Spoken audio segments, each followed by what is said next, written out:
Bonjour à tous, c'est Thomas, j'espère que vous allez bien. On se retrouve dans cette toute première vidéo d'une série de tutos sur l'e-box pour vous expliquer un petit peu comment ça fonctionne et tout ce qu'on peut faire avec cet outil. Alors pour rappel, l'e-box, ça va permettre d'aider les investisseurs immobiliers locatifs dans tout ce qui est la recherche de biens, trouver plus facilement des biens rentables et plus vite, et toute la partie achat, calcul de rendement, imposition, comparatif des régimes fiscaux. On va avoir deux manières principales d'utiliser l'e-box. Ça va être de une, ce qu'on va voir aujourd'hui, l'extension, qui va donc se mettre sur Google Chrome et sur Firefox et qui va ensuite rajouter des informations sur les sites immobiliers.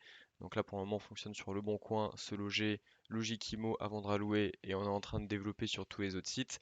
Et dans un second temps, on va avoir l'espace utilisateur qui comporte le simulateur en ligne qui va pouvoir nous aider à faire des calculs beaucoup plus poussés.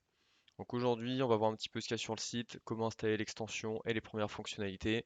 Là, je suis sur le site www.libox.fr et on va voir un petit peu ce qu'il y a dessus. Donc en descendant, on a quelques informations et il y a deux choses principales qui vont nous intéresser. Ça va être le lexique et la FAQ. Donc on retrouve directement là en descendant un petit peu.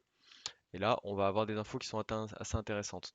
Donc, premièrement, le lexique, on va avoir toutes les infos sur tous les termes qu'on utilise, leur définition et les formules qu'il y a derrière. Donc, comme ça, on sait exactement ce que veut dire chacun des chiffres et du coup, il n'y a plus de doute, vous savez un petit peu à quoi ça correspond.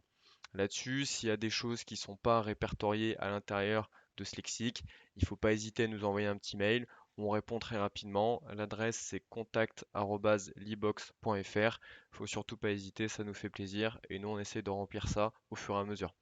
Dans la même veine, on a la FAQ où là on essaye de mettre toutes les questions les plus classiques qu'on nous pose.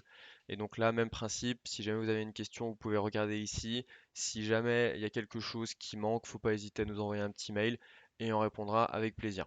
Donc voilà pour ces deux pages assez importantes au début pour comprendre un petit peu comment ça marche. Si on revient sur le site principal, on va voir comment télécharger l'extension, donc qui marche sur Google Chrome et sur Firefox. Moi je suis sur Chrome, donc je vais cliquer sur le bouton et ça va m'emmener directement hop, sur le Chrome Store avec l'extension. Je vais pouvoir l'ajouter à Chrome et puis ça va s'installer tout seul. Donc ça c'est gratuit, il n'y a même pas besoin de mettre son adresse mail, il n'y a besoin de rien faire du tout. Voilà, en une dizaine de secondes c'est installé et après je vais pouvoir directement m'en servir.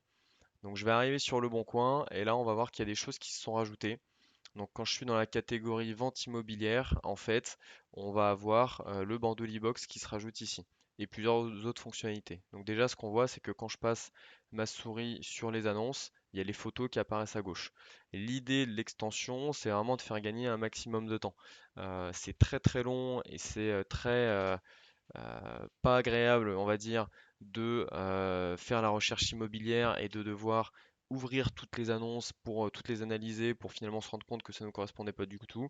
Donc l'idée c'est vraiment de faire ressortir un maximum d'informations dans la liste de recherche avant même d'ouvrir l'annonce pour pouvoir gagner du temps et choisir plus facilement quelles annonces on ouvre et quelles annonces on n'ouvre pas.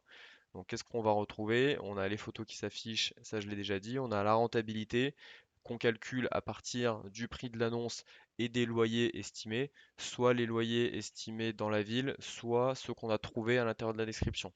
Parce qu'on est capable d'aller chercher dans le texte, s'il y a des loyers qui sont précisés, on peut les ressortir et calculer la rentabilité.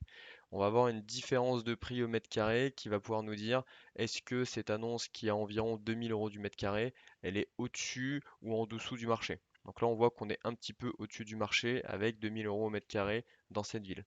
On va avoir l'ancienneté des annonces qui va être présente à chaque fois aussi. Ça permet de nous dire voilà si c'est des annonces un peu vieilles qu'on va pouvoir négocier, etc. À l'intérieur, on va aussi avoir un graphique d'évolution du prix. Ça, on le verra dans la prochaine vidéo. On a également plusieurs autres indicateurs comme le nombre d'habitants et est-ce que la démographie est croissante, décroissante ou plate. Voilà, on a les trois cas ici. Là, on va pouvoir dire si on a une ville qui est plutôt en croissance, plutôt en décroissance. On va avoir le taux d'étudiants, le taux de chômage et on a aussi un indicateur ici qui nous dit le prix a baissé. On va être capable de retrouver l'historique de prix sur chacune des annonces, même les annonces qui sont postées, qui sont supprimées et repostées. On va être capable de les retrouver et de savoir est-ce que le prix a baissé. Donc ça, voilà, c'est une première fonction de l'e-box qui permet de faire rapidement le tri quand on est sur la liste des annonces. On a aussi un indicateur de local commercial qui permet euh, de filtrer quand on fait de l'immeuble de rapport. Et on a aussi une petite barre de recherche aussi qui nous dit, hop, je veux filtrer sur les 12%, tac, il n'y en a pas. Je veux filtrer sur les 10%, il n'y en a pas non plus. 8%, tac. Et ça me met que les annonces qui sont au-dessus de 8%. On a la même chose pour exclure les locaux commerciaux, exclure les copropriétés. Tac, donc ça voilà, c'est toutes les fonctionnalités euh, sur la liste de recherche. On va voir dans la prochaine vidéo ce que ça donne quand on rentre dans une annonce. On va avoir encore pas mal de choses qui se rajoutent, mais ça, ce sera dans la deuxième vidéo. Merci d'avoir suivi la première et on se retrouve tout de suite dans la vidéo numéro 2.